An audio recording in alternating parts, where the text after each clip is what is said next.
Okay, shall we begin? So this is informal, so no need to do any prostration. Please have a seat.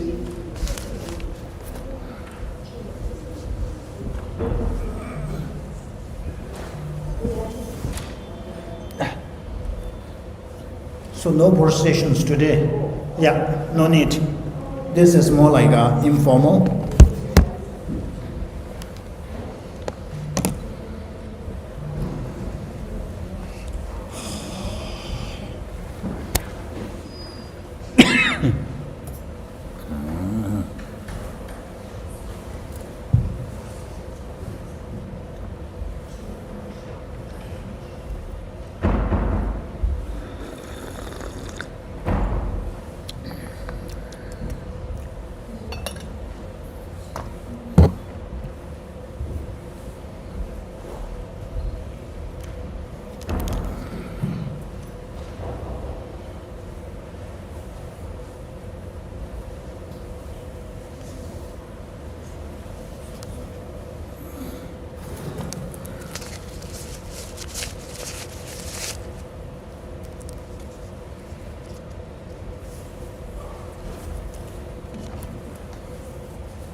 Okay, good morning and welcome to our first session. So normally we recite some prayers before the talk, but today this is more like a lecture rather than teaching. So we are not doing all those prayers. And I'm also doing live streaming at the same time, so I don't know whether it's working or not.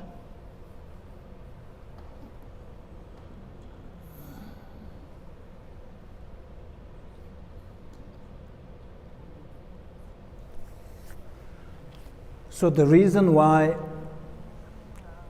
I'm doing this topic is because that we moved to this new area, and I have been receiving emails from people who are coming for the first time for the classes, and this year onward, so I decided that we will spend at least first half an hour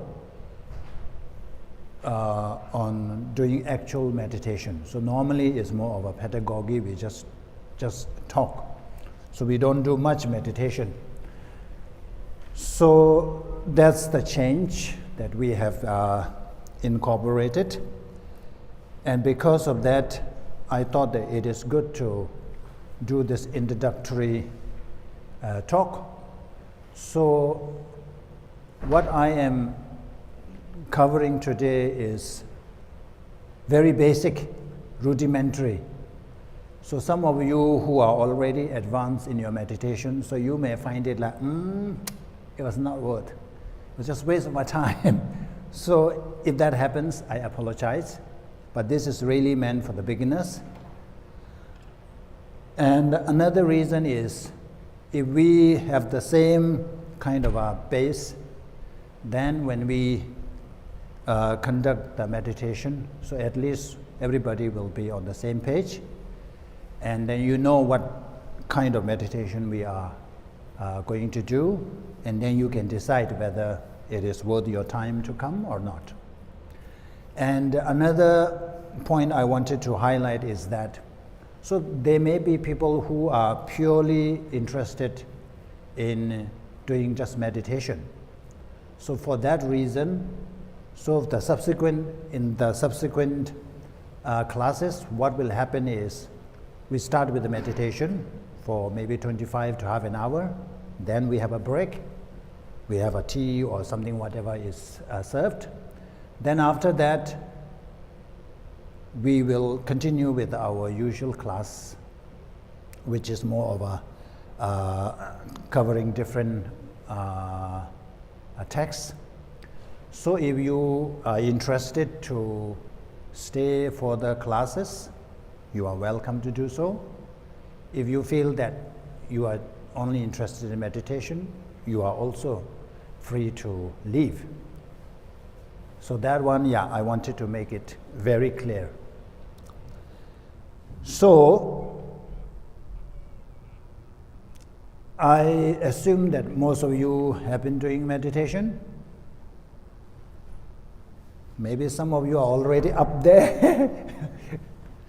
Anyway, let's just go through some of the principles.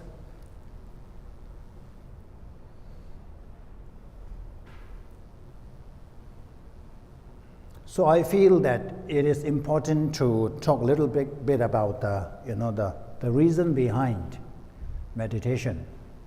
So why do we need to do meditation? Why is it so important? Meditation has become such a popular topic. And you will hear that everywhere there is some form of meditation, whether it is proper meditation or not. Everybody kinds of associate meditation to happiness, peace, relaxation. So, since we are coming from the Buddhist perspective, so I thought it is important to cover this reason why meditation is important for us. So this, I always like this verse from great Indian master, Indian scholar Shantideva. So it says, although they wish to be free from suffering, so they means us. We wish to be free from suffering. We rush straight into suffering. Although they long for lasting happiness, in their ignorance they destroy their own joy as if it were an enemy. How many would you agree to this? I think at the surface, we will say that no, that's not true. Why would we destroy our own happiness? Why would we rush towards suffering? I'm not that stupid, I'm clever, isn't it? But then, if we really think through, if we really analyze that, this really, really encapsulates, really captures our condition, our predicament. For us, ordinary people. Although we wish to be free from suffering. Nobody wishes to experience suffering. Everybody, whatever we are doing from the morning till we go to sleep, whatever activities we do, whatever endeavor we engage in, is all about happiness, isn't it? Everybody is working towards achieving this lasting happiness. And then also at the same time, we are trying our best to avoid suffering. But we always end up the other way. Always end up having suffering, and happiness seems always, elusive. Hey! It's very hard to catch. So this is all boils down to this line. They rush straight into suffering, although they long for lasting happiness. In their ignorance, the key word is ignorance. They destroy their own joy as if it were an enemy. So it is the ignorance. Shantideva was saying that we think we ourselves very clever, but he says that no, we are so ignorant. We are ignorant about the causes and conditions that give rise to happiness. We are ignorant about causes and conditions that give rise to suffering.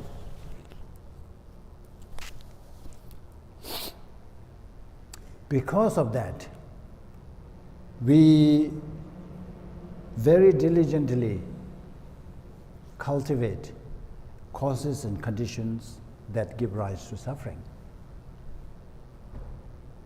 We fail to cultivate the causes and conditions that give rise to happiness. So as a result, it's the law of causation.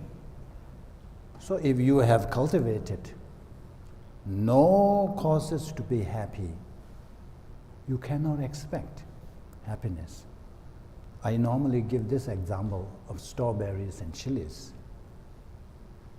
If you plant a chili seed, you cannot expect to have a bountiful harvest of strawberries. That's not going to happen. You will have chili for sure, but not strawberries. So that's what Shantideva was saying. And now imagine, now just kind of think, what are things that we do to achieve happiness, lasting happiness? What is our view of the causes and conditions to become happy? Very common thing is wealth, money. Most of the people believe that if we have wealth, if we become rich, if we have lots of money, wow, I will be happier. Then fame, power. If I become famous, I will be happy. If I become powerful. But that's not true. Research have established that. There is something called Easterlin paradox. So Easterlin has done so much research on income's impact on happiness. He has done so much research and he came up with this Easterlin paradox. It's a paradox because the assumption is that the more income you get, you are expected to be happier. But that's not the case. Of course, when you are at what is called the subsistence levels, when you are really struggling with the basic needs, then of course income has positive effect. But when you reach a certain level, it just plateaus. And for me, it's not just plateau, it really causes more suffering, more pain, more worry.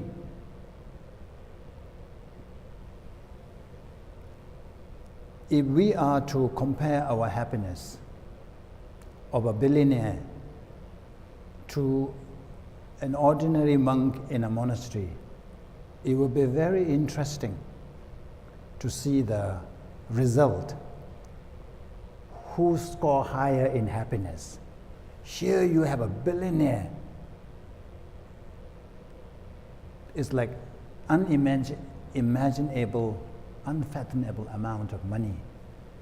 And there you have an ordinary monk who runs around empty pocket.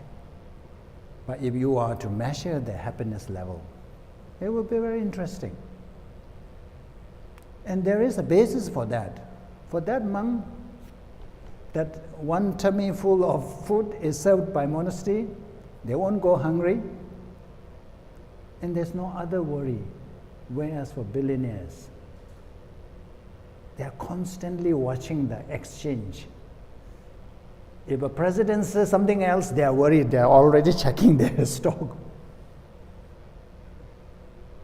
And I have a friend who sleeps with what's that, BlackBerry, where you can check your that stock. So research has shown repeatedly that wealth and money is not an issue. And then fame. We have so many celebrities committing suicides. That's a known fact.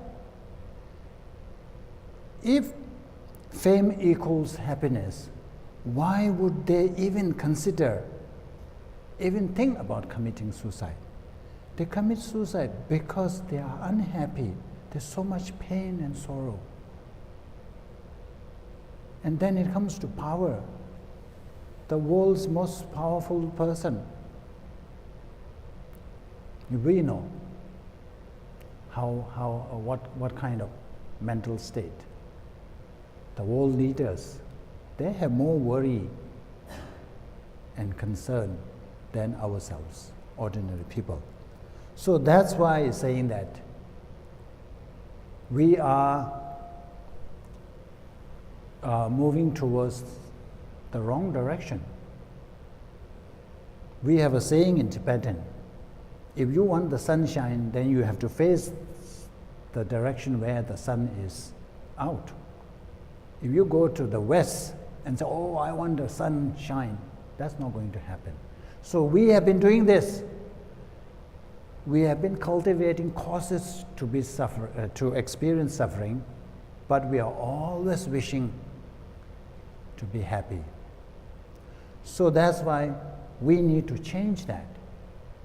So what does Buddhism say about the causes of happiness? So this is the essence. Do not commit any unwholesome actions. Buddha has taught so many volumes of teachings.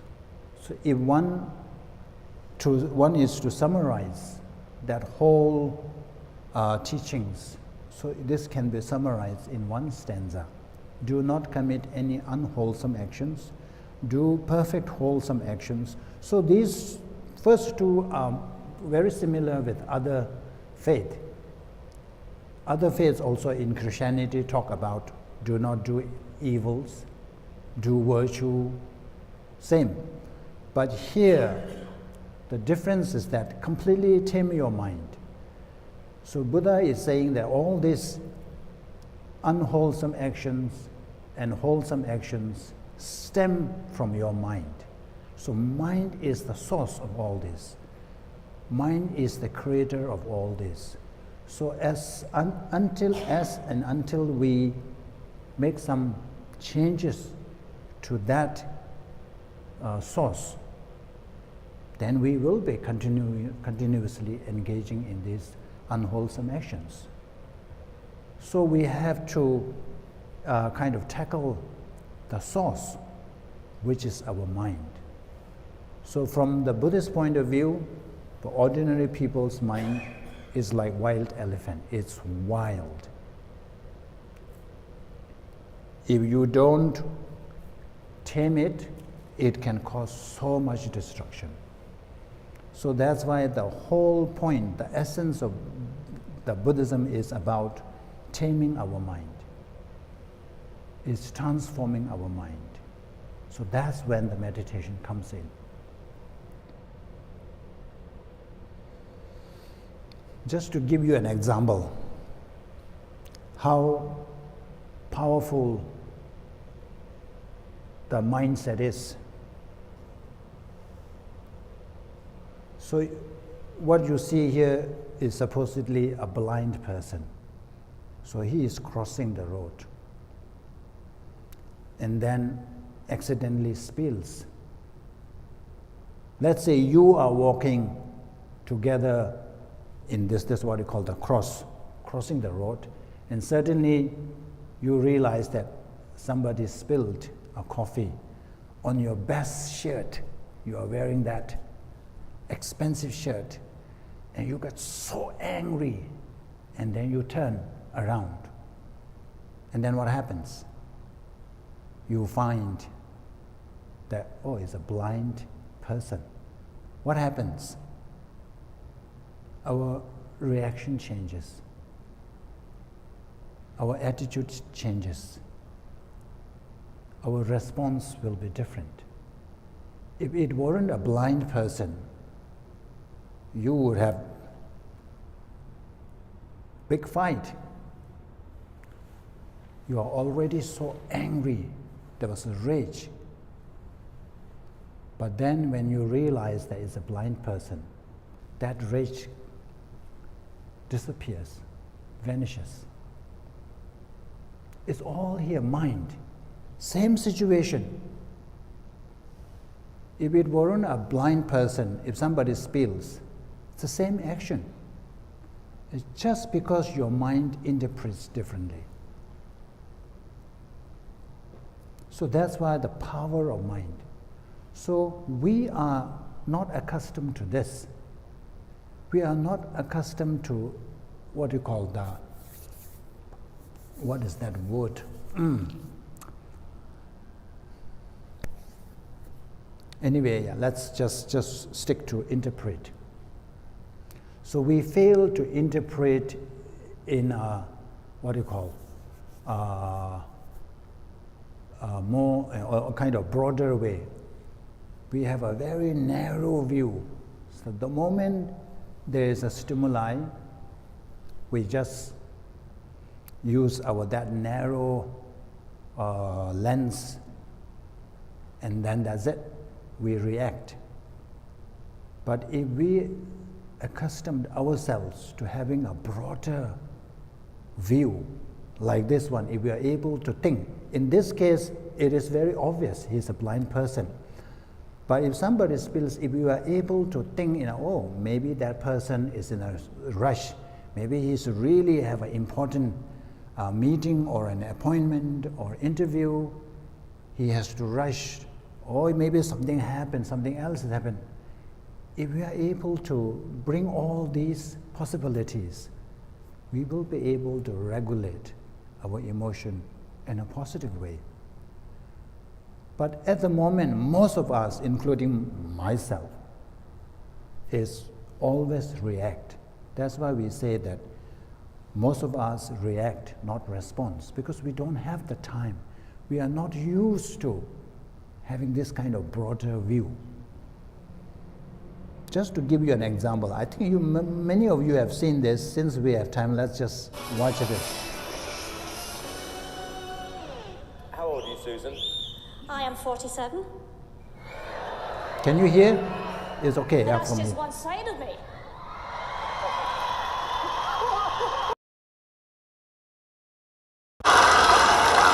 Okay.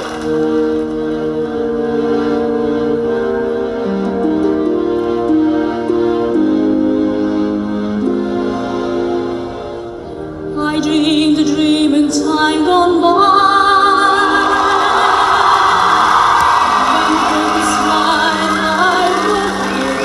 You didn't expect that, did you? Did you? No. I dreamed that love would never die.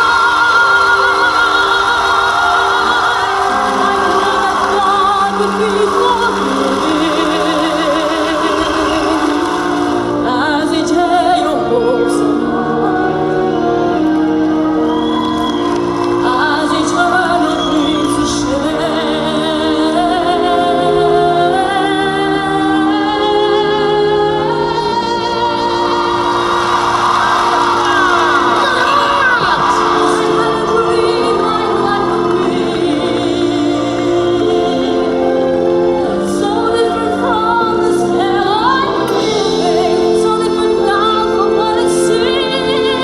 Here's yes or no. An incredible performance. Laughing at you. No one is laughing now. When you stood there with that cheeky grin and said, I want to be like Elaine Page, everyone was laughing at you. No one is laughing now. That was stunning. An incredible performance. Okay, moment of truth. Here's yes or no. The biggest yes I have ever given anybody. Amanda? Yes, definitely. Brilliant.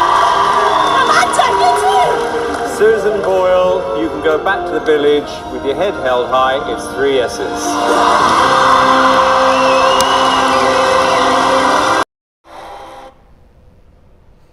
So you understand why I'm trying to show this? What do you think? What I'm trying to convey? That we are very skeptical. We are very quick to judge a person. Because we already have this preconceived notion from our narrow understanding. So when we see certain people, when we see something that kind of appearance, we are very quick to judge. So then this happens. You saw that when she appeared, everybody was very skeptical. Nobody really expects her to have that kind of skill. So I find this, I watched this so many times. So when I first saw this, it was like, wow. And it is very good to remember this. So when you are meeting new people, new person, or wherever you are encountering people, just think that, oh, it could be another Susan Boyle. Then how we react to them, how we respond to them would be different. And in the end, who benefits? We benefits. The person, it will be the same person, but we will benefit. So we have this kind of thinking, this kind of habit, this kind of tendency. So we need to modify that. We need to transform that. Anyway, I'm not going to cover this. So now, question is, if our goal is to transform, how should we go about? So this is called two-prong approach. So we can adopt this two-prong approach. So first thing is like the scale. At the moment, like myself, the destructive emotions, the non-virtue or the unwholesome is really heavy. It's a lot. The positive emotions, the positive qualities, very light. So we have to try to bring it. So we try to take out from that one so that this will weigh a bit heavier. And of course, eventually we wanted to make it like this. But if we are able to make it at least balanced, that's still something. So on the one hand, we have to reduce.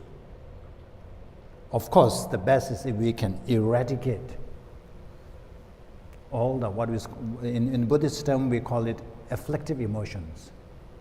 Anger, hatred, jealousy, greed. If you are able to eradicate completely, that would be the best. If not, at least reduce. If not, at least regulate well. Try to find a way to regulate in a positive way.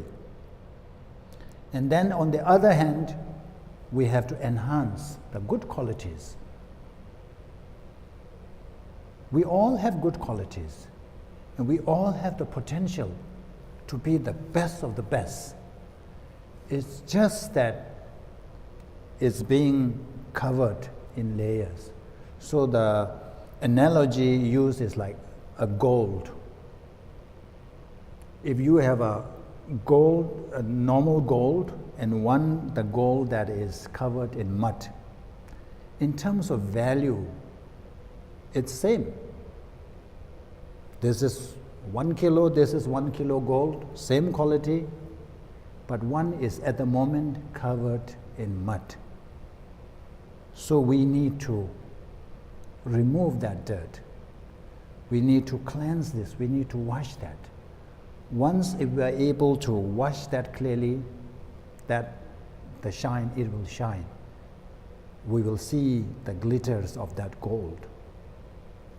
So it's like us, for ordinary people, it is like, we are like the muddied gold, the gold that is covered in mud.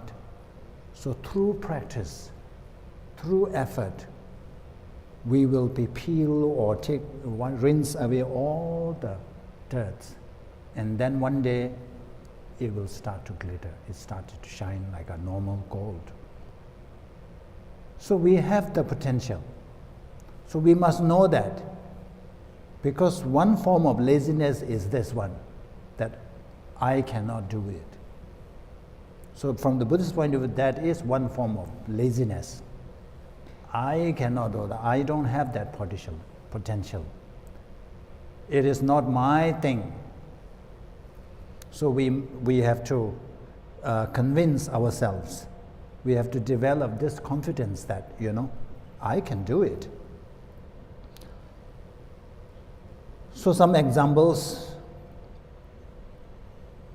So now the process, the Buddhist approach, how we can develop a particular positive quality. How can we reduce a particular negative emotion? There are three kind of a process involved in this. So the first, we have to gain understanding. So we have to come to class, we have to read, we have to listen to lectures, we have to understand what it is, how to do it, and what are the disadvantages, what are the benefits. So once we have this understanding, that's why it says gaining understanding derived through study. Once you have that intellectual understanding, we cannot just leave it there. If you leave it there, if you don't contemplate, at that time you will find that, it makes perfect sense. Oh, that's really good. Then next day when you try to recall, maybe you can recall 50%. And 1 week later, you don't even know what you have listened to. That's what it happens. But if you are able to contemplate on your understanding, sit down, think through, then what will happen is you will arrive at this conviction level. Oh, that's really true. So that is arisen through your personal analysis. So that kind of firms your understanding. So that will remain with you. And then, is that enough? That's not enough. You have conviction, but you haven't done anything. So that's when comes the meditation part. So you have understood, you have reflected on it, now you are trying to familiarize with that. You are trying to make that your second nature. You are trying to make that into your habit by engaging on it repeatedly.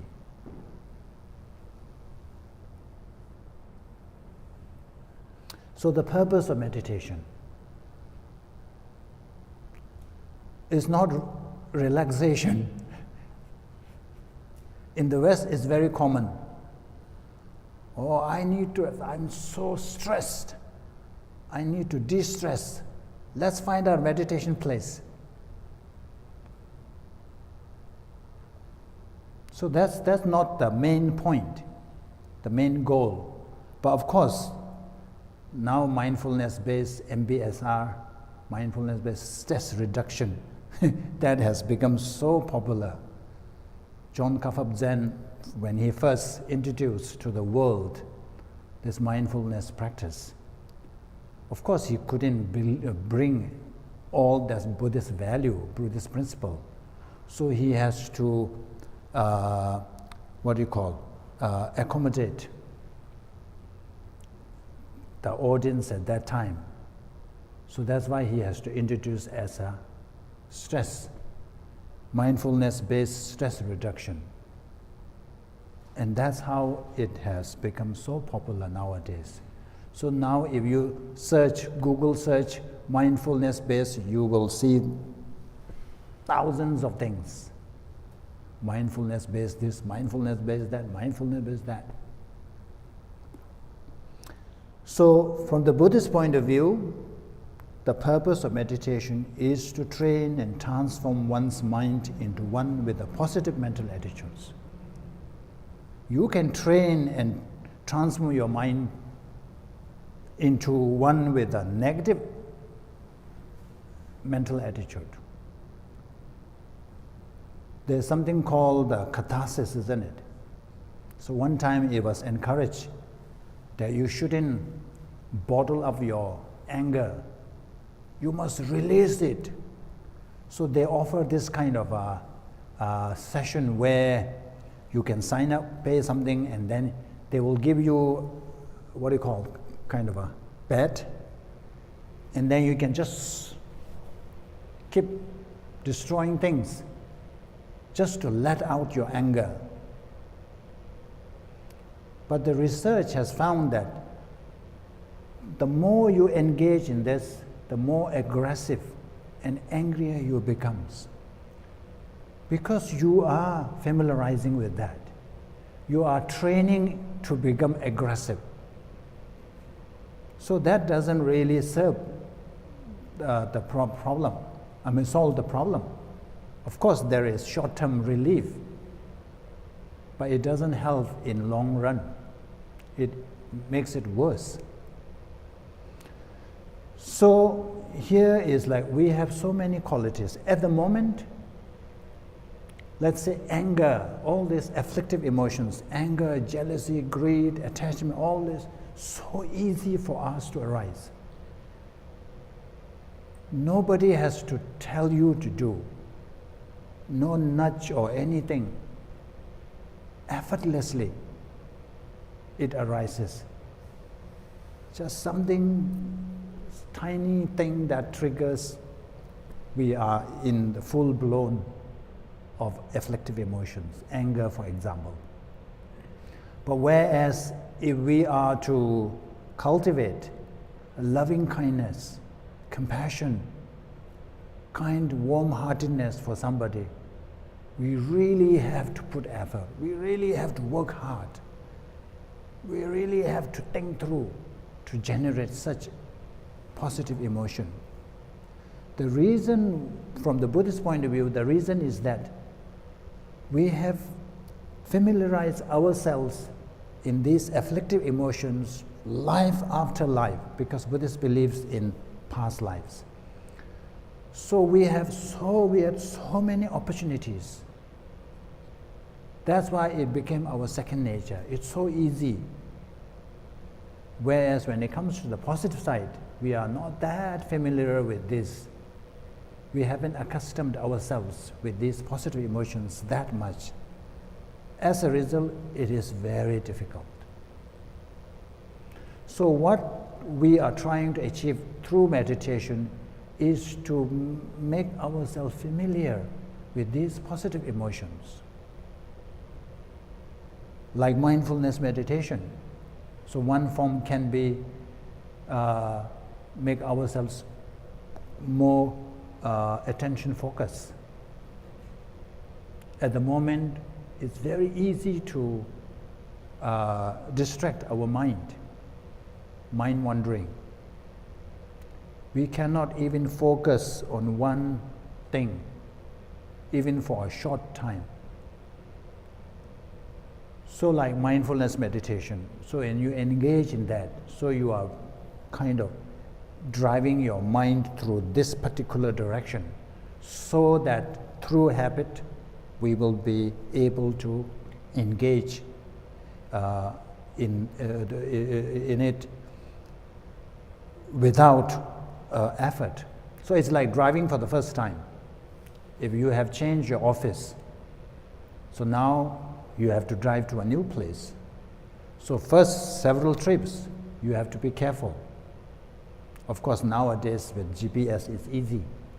But those days you really have to make sure that you don't miss the turns, you make sure that you are on the right road and all this. So you go one time, you drive the second time, third time, and after a while it becomes so easy. And you don't even notice that you have arrived there. Oh, I'm already here. You don't have to think. So that's what we want to have with the positive emotions. We don't have to think much, just automatically comes. How wonderful that would be. And it is possible. Why is it possible? Because of this brain plasticity, neuroplasticity.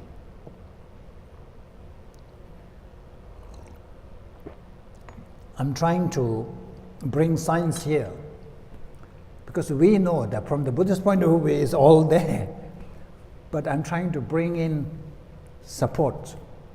Not that we need support, but just to share what the modern science find.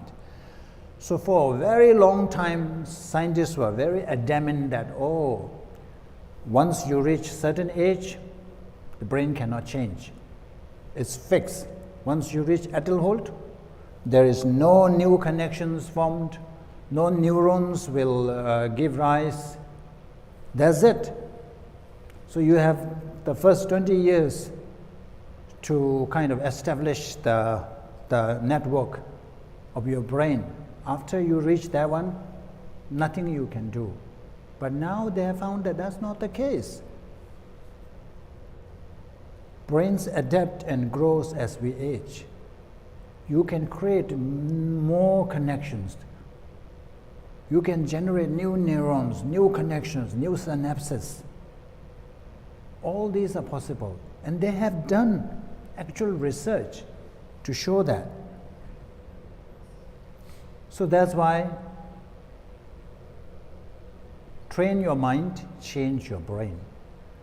So if it is everything is brain, how the brain is formed, if everything depends on the formation of our brain, then we can be the architect.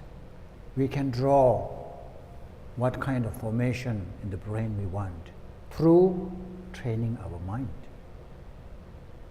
So you see, it's very encouraging that they have done actual science and says that yes, you can do it. You can change the way your brain is networked. So let's listen to, I have really cut short. This is Richard Davidson, who does a lot of research in mindfulness and also brain, neuroscience. Have you ever trained your mind? Science leads us to understand that there are two fundamentally different kinds of learning.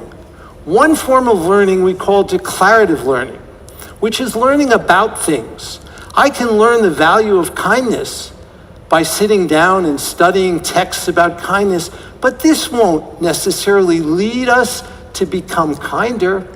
We can teach people the value of honesty, but this will not necessarily make them an honest person. In order to cultivate these qualities, we need a second form of learning, and that is called procedural learning. Neuroscience teaches us that these kinds of learning operate through totally different brain circuits. We need both to produce real transformation. The wiring in our brains is not fixed, it's adaptable, and we can harness the power of neuroplasticity to change our brain. Let me give you one example. This is an example from research that we did where we randomized people to a group that received compassion training for 2 weeks, another group that received training from cognitive therapy. We put people in the MRI scanner before and after the 2 weeks of training, and lo and behold, we see systematic differences after just 7 hours of practice. Our brains can change in a remarkably rapid period of time. The changes that are displayed here are changes in a circuit that involve the prefrontal cortex and the ventral striatum, a circuit very important for certain kinds of positive emotions, which gets strengthened after just this short amount of practice. So these and other kinds of data indicate that the brain really can change quite quickly. It doesn't mean that these changes will last, but it means that they can occur, they can begin, and with systematic practice, they will endure. We view this as an urgent public health need. So we need to start someplace. I would recommend 3 minutes a day. When human beings first evolved on this planet, none of us were brushing our teeth. And yet, today, we all do. This is not part of our genome. This is a learned behavior. And it doesn't take much to start these mechanisms in the brain to change. So we can do this when we're doing other things. We can do this while we're commuting. We can do this as we're literally brushing our teeth. We can do this as we're having our first cup of coffee or tea in the morning. We can do this as we're walking. This can be incorporated in routines of our daily life. So we can nourish our mind, and through it we can change the world. We can reduce implicit bias that gets under the skin. This is something that we've shown can occur with strengthening connection. We can increase school achievement, and we've and others have shown this with training and awareness. We can reduce healthcare costs potentially by cultivating well-being, as the connections that I've illustrated show. We can cultivate a strong sense of purpose, we can reduce distraction, and we can increase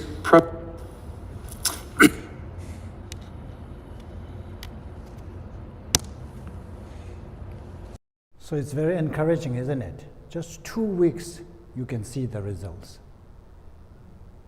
And Richard Davidson is suggesting 3 minutes a day. That's doable, isn't it? 3 minutes. And when you do short sessions of meditation, you will enjoy. When you enjoy, you want to do more. So that's the trick. So now the question is, what is meditation? What do you understand when you hear the word meditation? Is this meditation?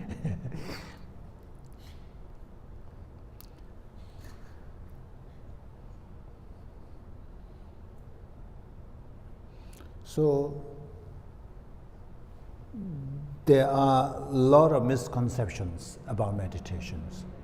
Some people really believe that meditation is just blanking. Just blank out everything, don't think anything. So there was one time a prevailing kind of a notion in Tibet one time.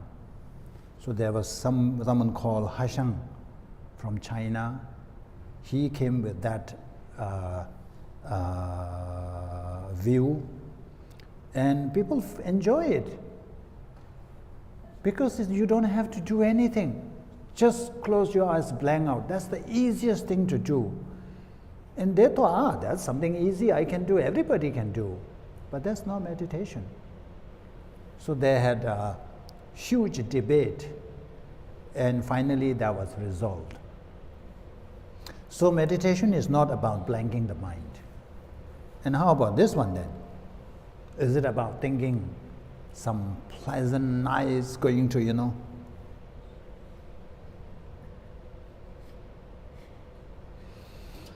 Meditation is not about thinking something pleasant.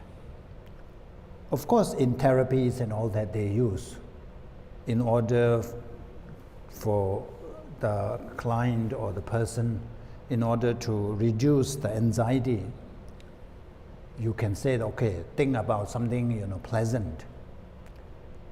Visit that moment, because this is a distraction. So that's what we do for kids. When infants, when they cry, let's say if you have a phone and then the child stretches the hand for the phone and you don't want to give, and then of course the child cries. So what you do, you bring something else, a lollipop, and say, yeah, get distracted and then forgot that phone. So it can help to distract our mind from anxiety or something else, but that's not really the meditation. So what is meditation then? So meditation in Sanskrit says bhavana, means cultivation. So we can cultivate so many things, isn't it? Farmers cultivate every harvest season. But here we are talking about cultivation of inner qualities, the positive emotions. We need to cultivate positive emotions. And in Sanskrit, it's bhavana. So in Tibetan, the term is gom. So gom literally means familiarize, to become accustomed to. The more you engage in that particular activity, the more we become familiar with that particular activity. So it is about training and transforming the mind. So we have already covered this into one with a positive mental attitude. So the whole point is to bring about our positive qualities more often. So there are two types of meditations. Have you heard about the two types? Yeah, I know the Tibetans would know. Okay, good. So we have something called concentration meditation. So the highest level of that meditation is called shamatha. So when you reach that level, then you can remain in that meditation state for hours, for days. You can do that in the middle of the, the hustle and bustle of whatever is street. Nothing can distract you. It's very strong, very stable. To focus one's mind on one particular object to attain a level of single-pointed concentration. So here the focus is to develop single-pointed attention. At the moment, we don't have that. Just even for a few seconds, our mind wanders. The other form of meditation is called analytical meditation. So they call it vipassana. So what this is to develop a clear understanding of a topic through analysis and reason. So here we are not trying to develop single-pointed attention. We are really trying to develop this conviction. So we bring in examples from our life or other things that we hear, all bring from all together, from all sides, and then try to develop this conviction. For example, I think we will come later, for example, like anger. We do analytical meditation all the time, but we do for the wrong reason. How do we get angry at somebody else? It's not just that, of course there are these angers, but some angers like really through analysis.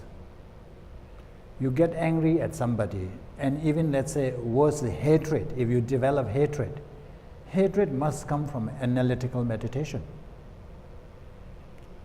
You think of that person, and then you count reasons why that person is such and such. Why that person needs to be taught a lesson. Why you should get even with that person. Before you reach that conclusion, you have already gone through so many reasons.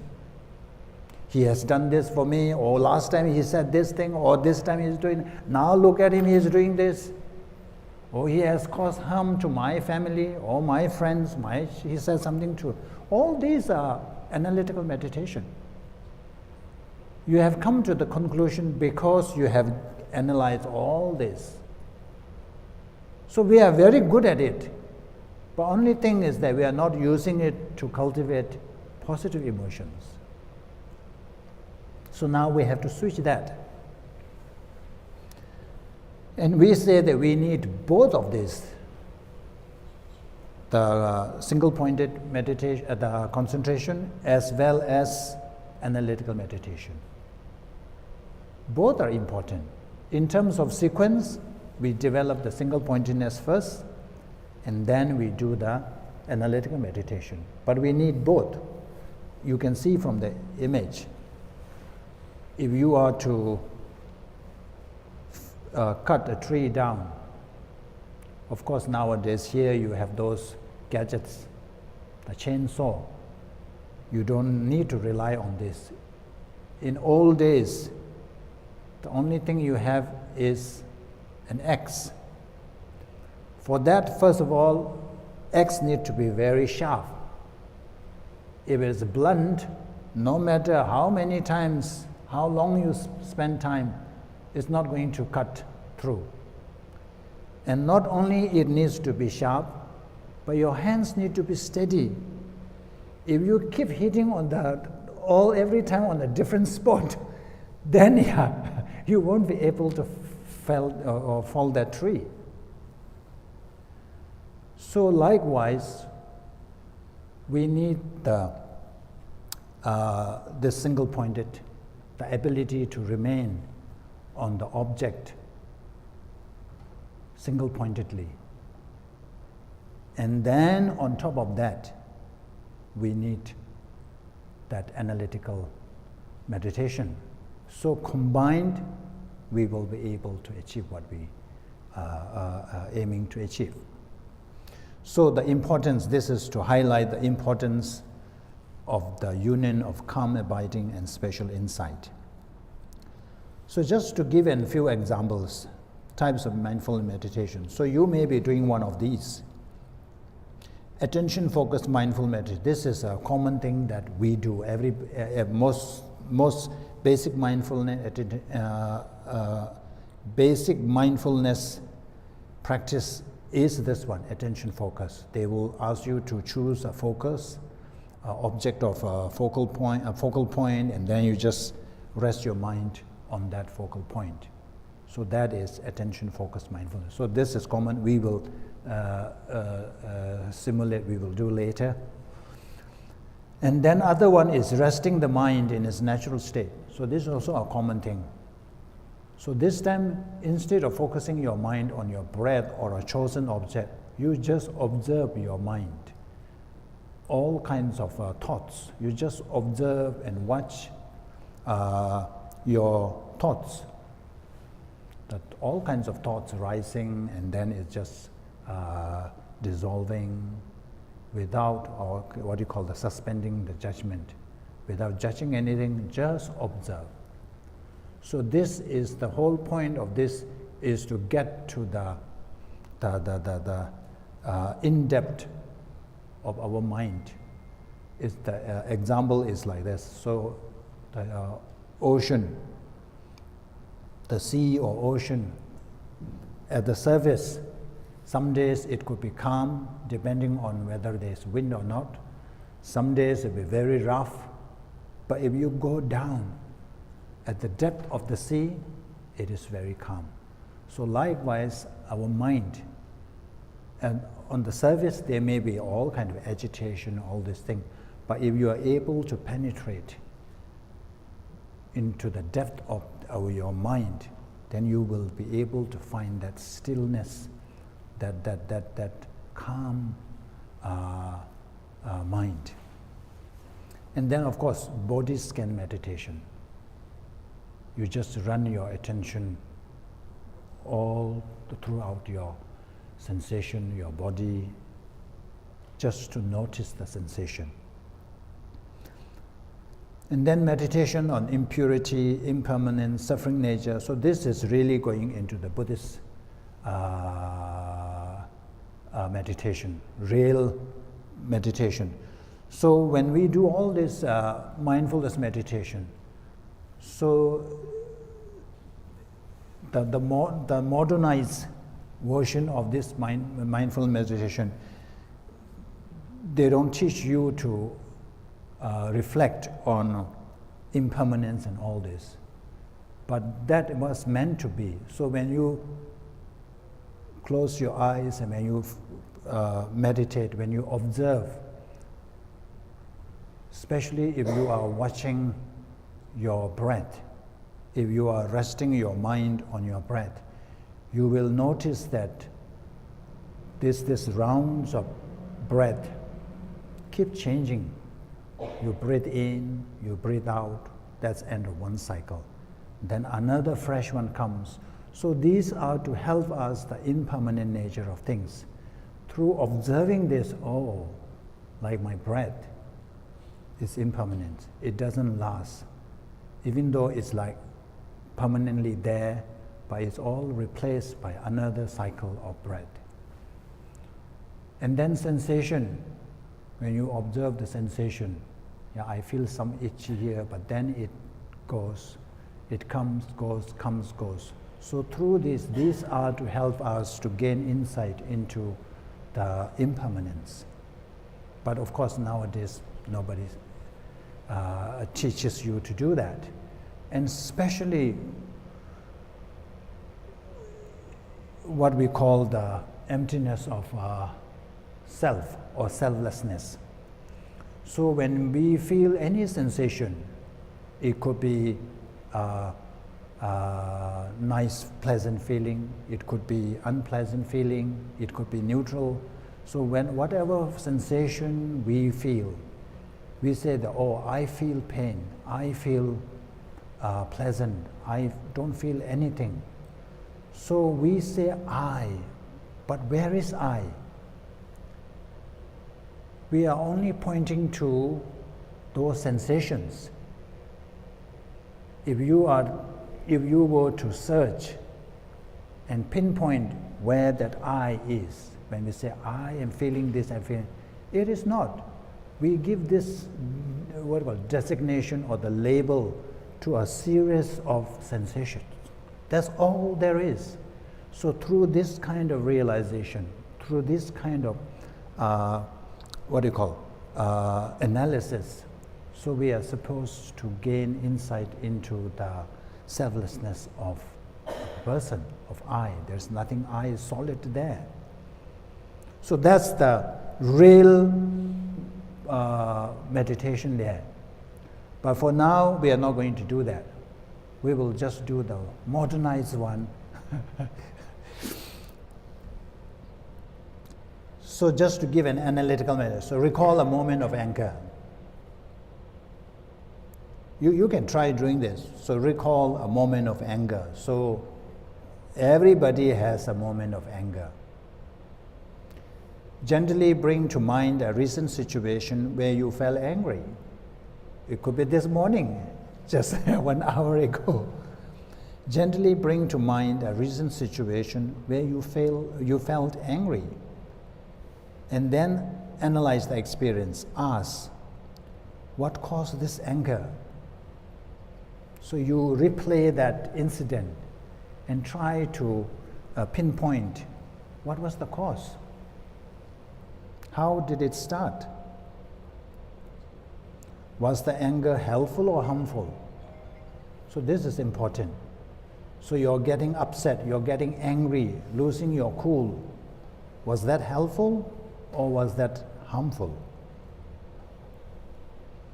Is the person or situation inherently bad, or am I projecting it? Because when we are in the midst of anger, we see the other person 100% negative.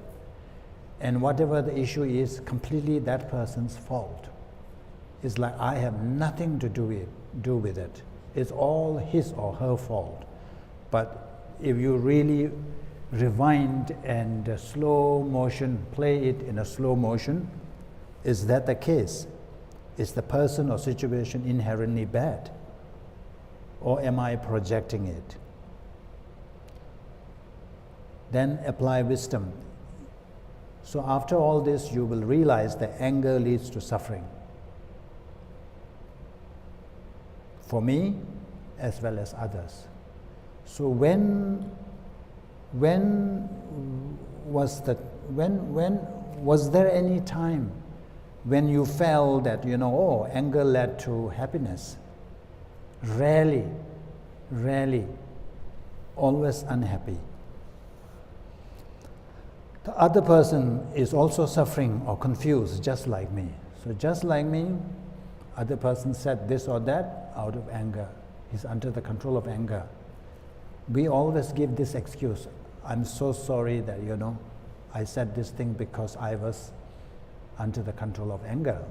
So if we say that, then we should also accept the other person. That person also said it out of anger. He or she didn't say it because the person has freedom. Everything arises from causes and conditions. Then we also need to consider the circumstances. What are the other factors that has given rise to this situation?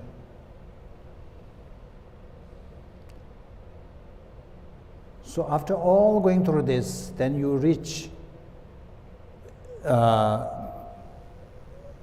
the conclusion, and then you decide to cultivate patience or compassion or some kind of understanding towards the person or situation. So all this you need to think, you need to bring in other reasons, analyze, and then you arrive at this conclusion, it's no point getting angry. And then try to remain on that conviction for as long as possible. So that's how we do it. Okay. So there are two obstacles when we do meditation. One is, as you see, how the popcorn, when you do popcorn, so this is what's happening in our mind. Mental excitation, distraction, all kinds of thoughts pops up. Especially when you have to focus on something single pointed. When you are not supposed to have thoughts, all these thoughts come up. So that's why we are saying that if you cannot remember something, do meditation. Sit down, meditate, and all this will come up. I have to do this, I have to do that, I have to do this. And then the other obstacle is mental laxity or mental sinking. It's not really sleepy, it's that it doesn't have that power to hold the object. You feel kind of this sinking sensation. You are not, energetic, active.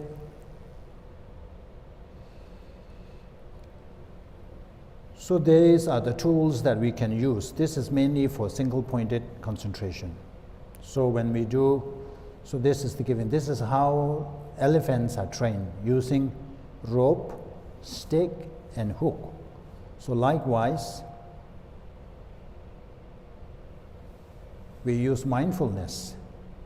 The way the elephant trainer uses a rope to tie the elephant to a stake, whatever focus that you are choosing. And then as and when the elephant go or doesn't follow, so he uses the hook. So this is like introspective vigilance. So you notice that your mind has wandered, and then you bring it back. Or we call it two mental muscles at work. This is like the surveillance camera.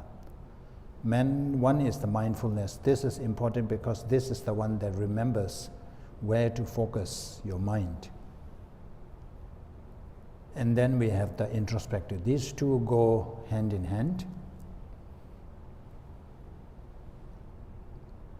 So you have read about this one, the benefits of doing mindfulness meditation.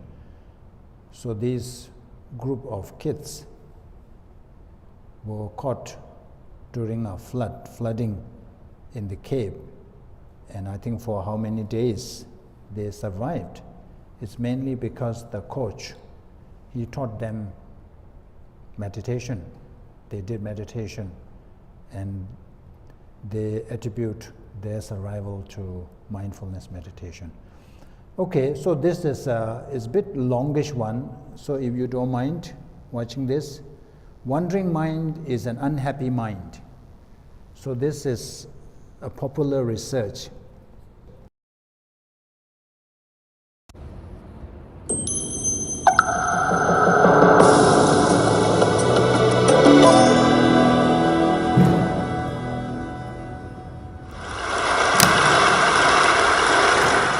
So people want a lot of things out of life, but I think more than anything else, they want happiness.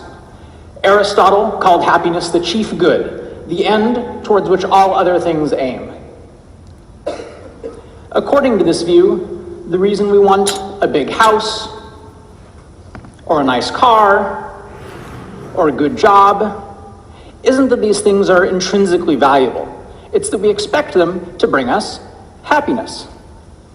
Now, in the last 50 years, we Americans have gotten a lot of the things that we want. We're richer, we live longer, we have access to technology that would have seemed like science fiction just a few years ago. The paradox of happiness is that even though the objective conditions of our lives have improved dramatically, we haven't actually gotten any happier. Maybe because these conventional notions of progress haven't delivered big benefits in terms of happiness, there's been an increased interest in recent years in happiness itself. People have been debating the causes of happiness for a really long time, in fact, for thousands of years, but it seems like many of those debates remain unresolved. As with many other domains in life, I think the scientific method has the potential to answer this question. In fact, in the last few years, there's been an explosion in research on happiness. For example, we've learned a lot about its demographics, how things like income and education, gender and marriage relate to it. But one of the puzzles this has revealed is that factors like these don't seem to have a particularly strong effect. Yes, it's better to make more money rather than less, or to graduate from college instead of dropping out, but the differences in happiness tend to be small.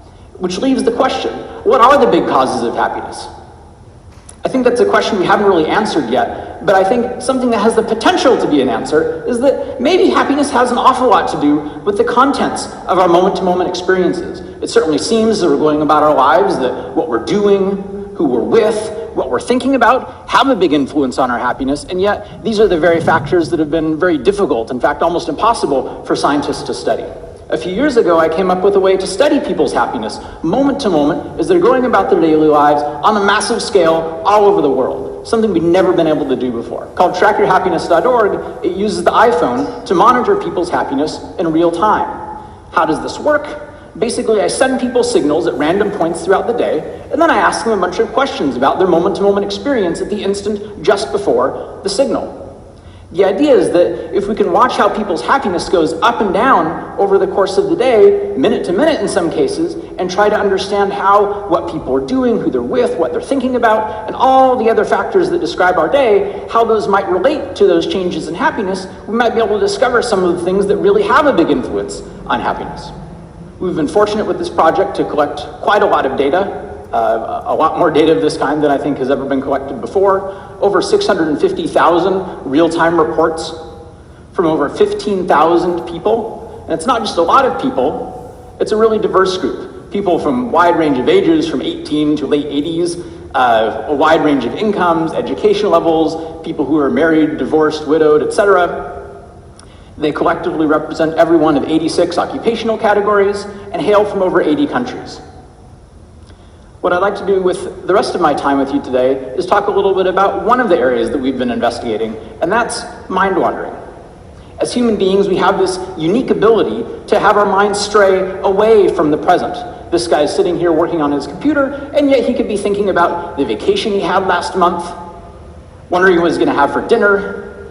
Maybe he's worried that he's going bald. This ability to focus our attention on something other than the present is really amazing. It allows us to learn and plan and reason in ways that no other species of animal can. And yet, it's not clear what the relationship is between our use of this ability and our happiness. You've probably heard people suggest that you should stay focused on the present. Be here now, you've probably heard 100 times. Maybe to really be happy, we need to stay completely immersed and focused on our experience in the moment. Maybe these people are right, maybe mind wandering is a bad thing. On the other hand, when our minds wander, they're unconstrained. We can't change the physical reality in front of us, but we can go anywhere in our minds. Since we know people want to be happy, maybe when our minds wander, they're going to someplace happier than the place that they're leaving. It would make a lot of sense. In other words, maybe the pleasures of the mind allow us to increase our happiness with mind wandering.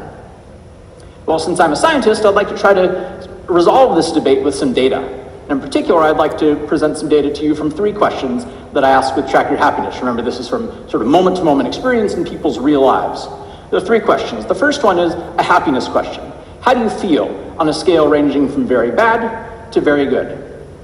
Second, an activity question. What are you doing on a list of 22 different activities, including things like eating and working and watching TV? And finally, a mind-wandering question. Are you thinking about something other than what you're currently doing? People could say no. In other words, I'm focused only on my task. Or, yes, I am thinking about something else, and the topic of those thoughts are pleasant, neutral, or unpleasant. Any of those yes responses are what we called mind wandering. So what did we find? This graph shows happiness on the vertical axis, and you can see that bar there representing how happy people are when they're focused on the present, when they're not mind wandering. As it turns out, people are substantially less happy when their minds are wandering than when they're not. Now you might look at this result and say, okay, sure, on average people are less happy when they're mind wandering, but surely when their minds are straying away from something that wasn't very enjoyable to begin with, at least then mind wandering should be doing something good for us. Nope. As it turns out, people are less happy when they're mind wandering no matter what they're doing. For example, people don't really like commuting to work very much. It's one of their least enjoyable activities, and yet they are substantially happier when they're focused only on their commute than when their mind is going off to something else. It's amazing. So how could this be happening? I think part of the reason, a big part of the reason, is that when our minds wander, we often think about unpleasant things, and they are enormously less happy when they do that. Our worries, our anxieties, our regrets. And yet, even when people are thinking about something neutral, they're still considerably less happy than when they're not mind wandering at all. Even when they're thinking about something they would describe as pleasant, they're actually just slightly less happy than when they aren't mind wandering. If mind wandering were a slot machine, it would be like having the chance to lose $50, $20, or $1, right? You'd never want to play. So I've been talking about this, suggesting perhaps that mind wandering causes unhappiness, but all I've really shown you is that these 2 things are correlated. It's possible that's the case, but it might also be the case that when people are unhappy, then they mind wander. Maybe that's what's really going on. How could we ever disentangle these 2 possibilities?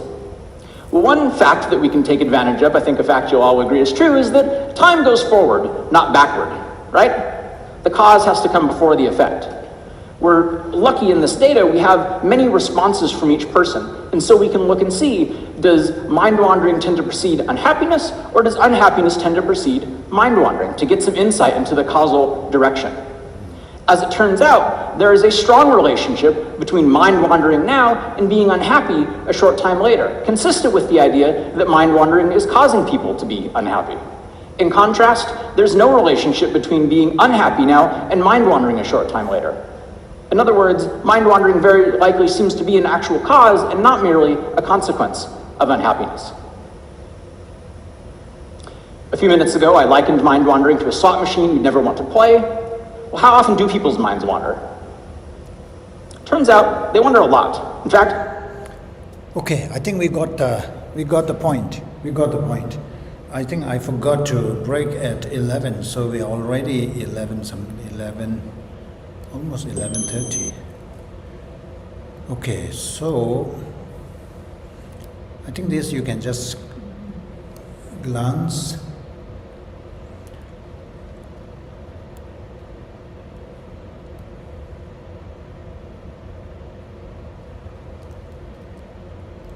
Okay, I think we stop here. We have a 10 minutes break. There's a tea there, and then we will conclude with meditation. We try meditation, and then we conclude. The tea is at the back.